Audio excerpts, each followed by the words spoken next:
Most of us know smoking is harmful. It's written on the pack, repeated in ads, and etched in our minds. But what if I told you there are 9 silent killers that can be even more dangerous than smoking? Especially when you're older, and especially at 80. Now, that might sound like an exaggeration, but it's not. See, smoking is harmful over time, but some habits, mindsets, and lifestyles people carry quietly eat away at the soul, the body, and the spirit without warning signs. These things don't come with a warning label, yet they destroy lives with just as much intensity, if not more, than a cigarette. In this video, we're going to uncover these 9 dangerous things. The truth is, most people live with them every single day, unaware of the damage being done. Whether you're 18 or 80, these are truths you need to hear. But I want you to stay with me until the very end, because the last one we discuss, it's the one most people ignore, but it may be the most fatal of all. Let's dive into this life-changing journey. And remember, if you find this helpful, hit that subscribe button and join our growing family here at Faith Wisdom, where we uncover powerful truths and inspire your journey to a better life. Number 1. Loneliness, the silent disease that kills you, can survive without cigarettes. But can you survive without connection? Here's the harsh truth. Loneliness kills. Not metaphorically, literally. Multiple studies have now confirmed that social isolation and chronic loneliness can be more harmful than smoking 15 cigarettes a day. Think about that for a moment. Now, imagine a person at 80, retired, possibly widowed, children grown and moved away, no regular interaction. The TV becomes their best friend. The walls are their only company. There's no one checking in, no one to share thoughts with. Every single day begins to feel like a repeat of the last, until life becomes a slow, silent decay. Why is loneliness so dangerous? Because it doesn't just affect the heart emotionally, it impacts it physically. It weakens the immune system. It increases the risk of heart disease, stroke, and even dementia. It erodes the will to live. And unlike smoking, there's no campaign shouting, "Quit loneliness today." But the worst part? Most people won't admit they're lonely, especially the elderly. They smile through the pain. They say, "I'm fine." But deep down, they're slowly vanishing inside. Loneliness doesn't ask you if you're ready. It just arrives. And once it settles, it drains the color from life. Cigarettes burn lungs.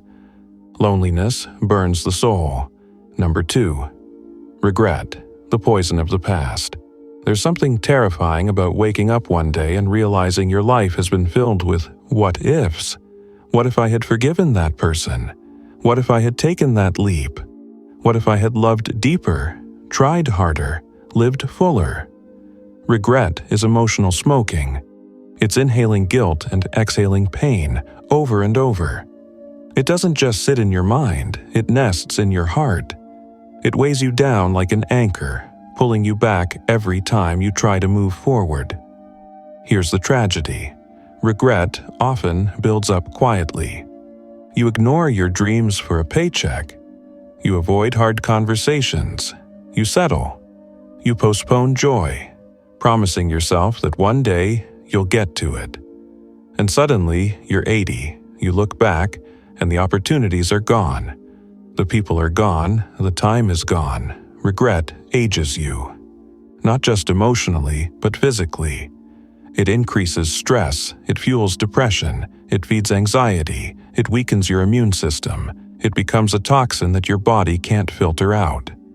And the cruel irony, most regrets are things we didn't do, not things we did. At least, with smoking, you know you're doing damage. With regret, the damage is realized when it's already too late.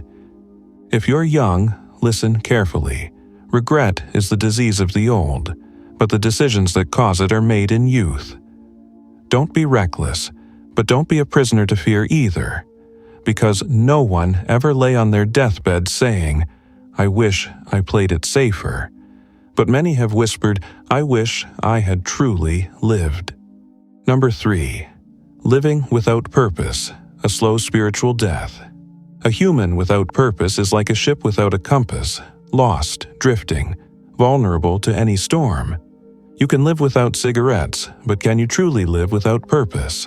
There's a reason why people, especially in their later years, fall into depression, confusion, and even illness when they retire or lose a loved one. Their purpose disappears. They wake up with nowhere to go, nothing meaningful to do, and no one depending on them. And soon, the body begins to follow the mind into decay. Purpose isn't just about productivity, it's about significance. It's knowing that you matter, that you're still contributing, that you're still needed. Imagine an 80-year-old who still feels needed, teaching grandkids life lessons, writing a memoir, gardening for the neighborhood, volunteering, mentoring. That person glows with vitality. Their bones might be weaker, but their spirit is strong. Now compare that to someone who wakes up at noon, watches reruns, eats alone, and wonders why they're even alive. No cigarette ever destroyed a person as thoroughly as a purposeless life. Purpose breathes energy into our cells. It fuels longevity. It's why some of the oldest people on Earth aren't necessarily the healthiest. They're the most engaged. Whether you're 20 or 80, don't just seek to live long, seek to live full. Number 4. Holding on to anger. The fire that burns from within anger is like drinking poison and expecting someone else to die. But too many people hold on to it as if it's their identity. Anger is natural. It's a response to injustice, betrayal, loss. But chronic anger, that's lethal. Especially at 80, when your emotional resilience begins to fade and your body weakens. Holding on to anger at that age is like carrying around a burning coal in your chest. It increases heart problems. It elevates blood pressure. It erodes sleep. It raises stress hormones. It contributes to strokes, heart attacks, and even cancer. And worse, it infects your relationships. The older you get, the more important your connections become.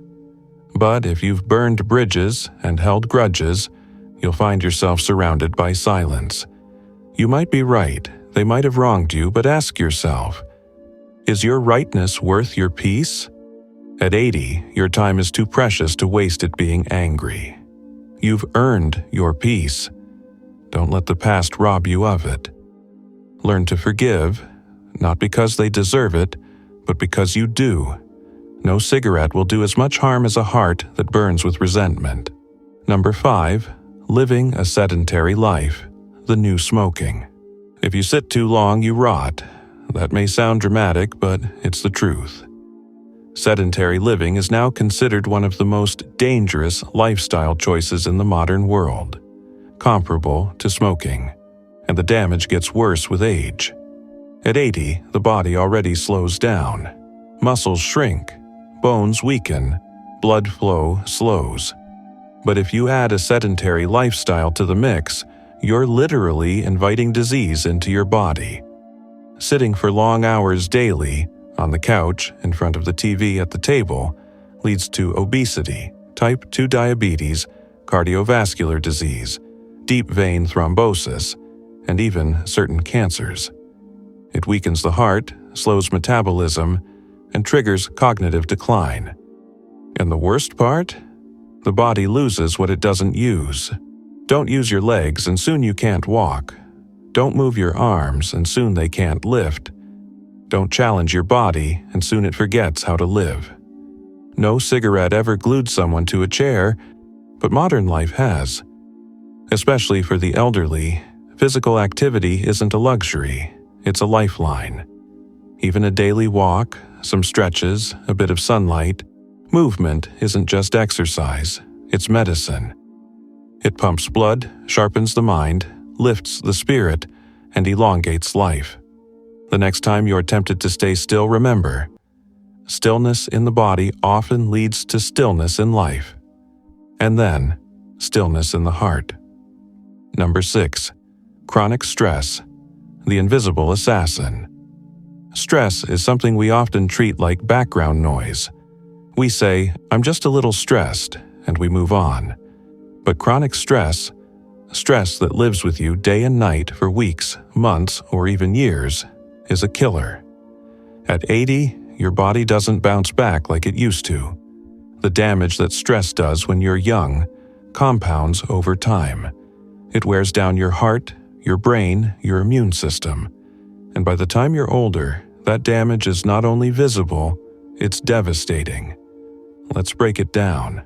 When you're stressed, your body releases cortisol, the stress hormone. Cortisol is helpful in short bursts. It helps you survive danger. But when it's constantly elevated, it starts to kill. It damages brain cells, leading to memory loss and cognitive decline. It raises blood pressure, causes inflammation, and increases the risk of heart attacks. It disrupts sleep. It even slows wound healing, meaning the body starts to lose its ability to repair itself. And when you're 80, that means even a small problem becomes a big one, fast. But stress doesn't just affect your body. It breaks down your relationships. You become short-tempered, impatient, defensive. People stop calling, you isolate yourself. Loneliness creeps in, your joy fades, and you wonder why life feels heavy.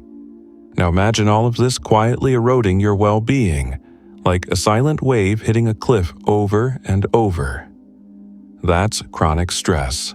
And unlike smoking, which is a visible habit, stress can hide in the background while doing far more damage. Here's the truth. If you don't make time for peace, your body will make time for sickness. Stress steals your life, moment by moment. It deserves your attention, your healing, your boundaries, and your intentional action. Meditation, prayer, walks in nature, journaling, deep conversations, laughter. These aren't luxuries, they're survival tools. They might not be prescribed in hospitals, but they'll do more for your longevity than any pill. So ask yourself, what's stressing you? What are you carrying that's not yours to hold anymore? Put it down, not just for your mind, but for your life. Number 7. Negative thinking, the mental cancer. Your mind is the engine that drives your entire life. It can carry you to greatness or drag you into despair. And when your thinking turns negative, your life slowly starts to follow. Let's be clear, a negative thought won't ruin your life. But a pattern of negative thinking, over months, years, and decades, will.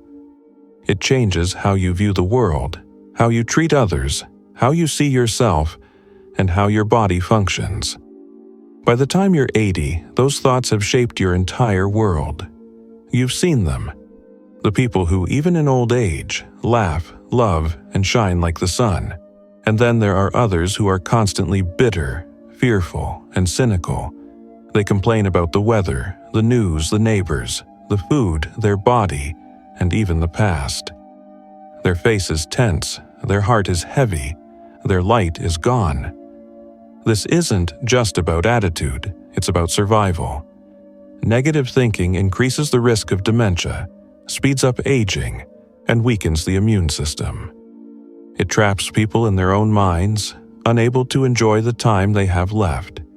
And at 80, that time is precious. But here's the shocking part. Your brain listens to every word you think. If you tell yourself life is hopeless, it starts to shut down emotionally. If you believe no one loves you, you push people away. If you think the best years are behind you, they will be. Your body follows your beliefs. Now imagine the long-term damage of a life filled with hopelessness, self-criticism, fear, and resentment. That's worse than any cigarette. It's not just the body that dies, it's the will to live. The good news, you can change. Neuroplasticity proves that even the aging brain can rewire itself. Positive affirmations, gratitude journals, uplifting conversations, limiting news exposure, helping others, these shift your internal climate. And when the mind is nourished, the soul revives. If you're not careful, your thoughts can become a cage. But if you're intentional, they can become wings. Number 8, refusing to forgive, a lifelong prison. Forgiveness is not weakness, it's freedom. But far too many people carry unforgiveness into their final decades, like a chain around their neck, refusing to let go. Ask anyone in their 80s who still harbors resentment toward a family member, a friend, a former lover, or even themselves. You'll hear bitterness, pain. A story on repeat that's never been healed. It's like a wound that's scabbed over, but never actually closed. What they don't realize is that unforgiveness doesn't hurt the other person, it hurts you. It raises your blood pressure. It increases anxiety and depression. It causes sleep disturbances. It fuels heart disease. And it traps your mind in the past, stealing joy from the present. Many people think that by holding on to anger or pain, they're maintaining power. But in truth, they're giving all their power away to the person who hurt them. That person may be long gone, but their impact remains, alive and well, in the form of pain that refuses to die. And let's not forget self-forgiveness. That might be the hardest kind. We all make mistakes. We've all done things we wish we could undo.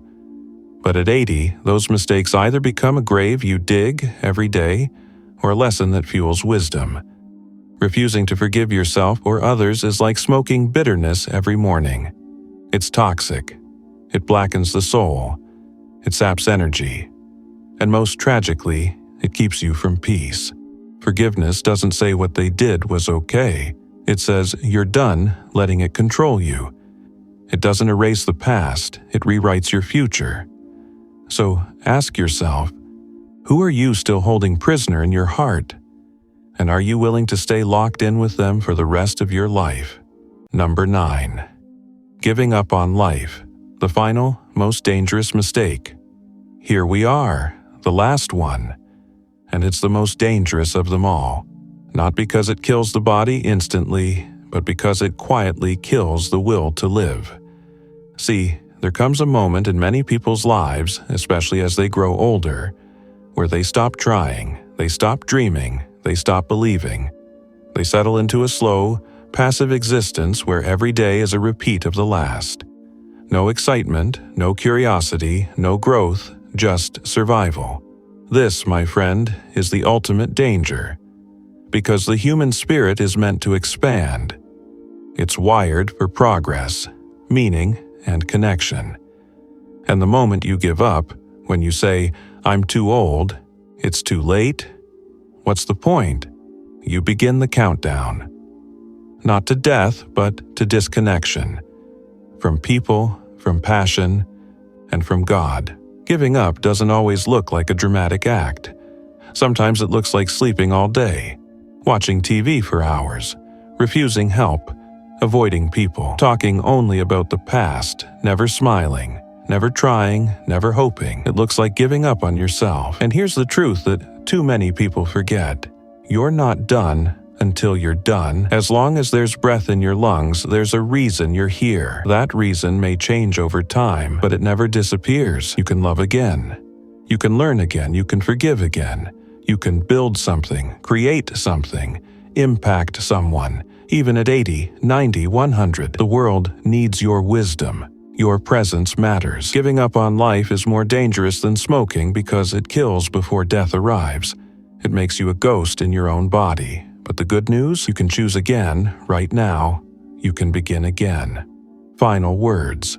These 9 things, they're not just dangers for the elderly, they're warnings for all of us, because the habits you build today are the reality you live tomorrow. You may not smoke, but if you're lonely, full of regret, living without purpose, holding on to anger, stuck in your chair, drowning in stress, feeding negativity, refusing to forgive, or giving up on life, then you're carrying a slow-burning fire that can ruin everything. Don't wait until you're 80 to realize what matters.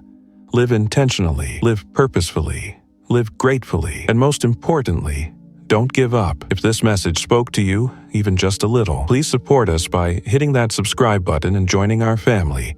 Here at Faith Wisdom, we're building a community of seekers, believers, and doers who want to live life fully, deeply, and meaningfully. Because your story isn't over. In fact, it might just be beginning.